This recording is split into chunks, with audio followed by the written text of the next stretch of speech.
Welcome to tribe and caste series. आज हम बात करेंगे कि कबीला, गोत, गोत्र, ट्राइब, क्लैन ये कैसे बनता है। बेसिकली गोत, कबीला, गोत्र एक ही चीज़ है जिसका मतलब होता है फैमिली नेम या सरनेम। आपको समझाने की खातिर कुछ सरनेम का नाम लेते हैं, जैसे बाजवा, ढिल्लों, तोमर, गुदारा, संधू और सरोहा वगैरह। अब बात करते हैं कि ये सब कबीले कैसे बने, कबीला या गोत बनती कैसे है। देखें, कुछ लोग जब मिल के रहते हैं तो एक घर बनाते हैं, और जहाँ कुछ घर मिल के रहते हैं वहाँ एक विलेज, गांव या बस्ती बनाते हैं। अब जहाँ कुछ गांव साथ साथ रहते हैं तो वो मिल के एक गोत या कबीला बनाते हैं। अब ये ज़रूरी नहीं कि लाहौर में 5 गांव जो साथ साथ रहते हैं तो वो 5 मिल के एक कबीला बना ले। मैंने ये आपको एग्जाम्पल दी है।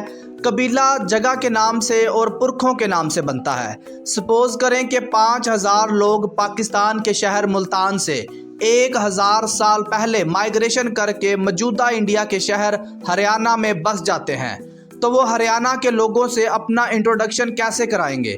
बिल्कुल वो यही कहेंगे कि हम मुल्तान से आए हैं।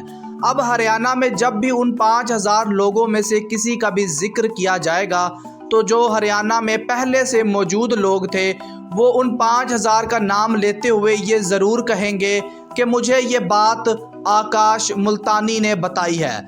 ऐसा कहना इसलिए ज़रूरी है कि जिससे बात की जा रही हो उसको प्रॉपर समझ आए कि किसने ये बात बताई है। क्योंकि वो मुल्तान से माइग्रेशन करके हरियाणा गए थे, इसलिए उनको मुल्तानी कहा जाने लगा। जैसे राजस्थान से राजस्थानी, पंजाब से पंजाबी वगैरह। फिर आहिस्ता आहिस्ता वो 5000 लोग मुल्तान से माइग्रेशन की वजह से खुद को खुद ही मुल्तानी कहना शुरू हो जाएंगे। तो इस तरह एक कबीला या गोत्र मुल्तानी नाम से बन जाएगी। अब सवाल ये पैदा होता है कि जब ये लोग मुल्तान में रह रहे थे तब इनकी गोत या कबीला कौन सा था?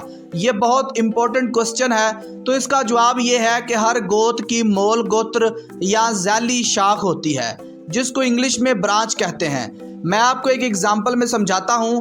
देखें, जाटों का एक कबीला सरोया या सरोहा है। इस कबीले की आगे कई 100 ब्रांचेज हैं, जैसे भुट्टा, डाहर, मल्ही, नायच, वड़ायच। ये सब सरोहा कबीले की ब्रांचेज हैं। ऐसे ही एक गोत दूसरी गोत से जन्म लेती है। अब जो लोग मुल्तान में रह रहे थे, अगर उनकी उस वक्त सरोहा गोत थी, तो जब ये लोग हरियाणा चले गए तो उन 5000 लोगों की गोत मुल्तानी हो गई। तो ये मुल्तानी गोत अब सरोहा गोत की शाख या मोल गोत्र कहलाएगी। अब आते हैं पुरखों के नाम से गोत कैसे बनती है। देखें, सरोहा कबीला जाटों का हजारों साल पुराना और बड़ा कबीला है। इस कबीले से कई 100 गोतें बनी हैं। सरोहा एक आदमी का नाम था और ये सूरजवंशी या सूर्यवंशी लाइनेज का गोत्रा है। राजा सरोहा के कई बेटे थे, जिनमें एक बेटे का नाम मल्ही था। अब पाकिस्तान और इंडिया में मल्ही गोत्र मौजूद है। ये सिंपल सी बात है कि मल्ही की औलाद ने खुद को मल्ही जट कहलवाना शुरू कर दिया, और मल्ही का बाप सरोहा था। सरोहा के दूसरे बेटों ने खुद को सरोहा जट कहलवाना शुरू कर दिया। इस तरह ये पुरखों के नाम से कबीले बने हैं।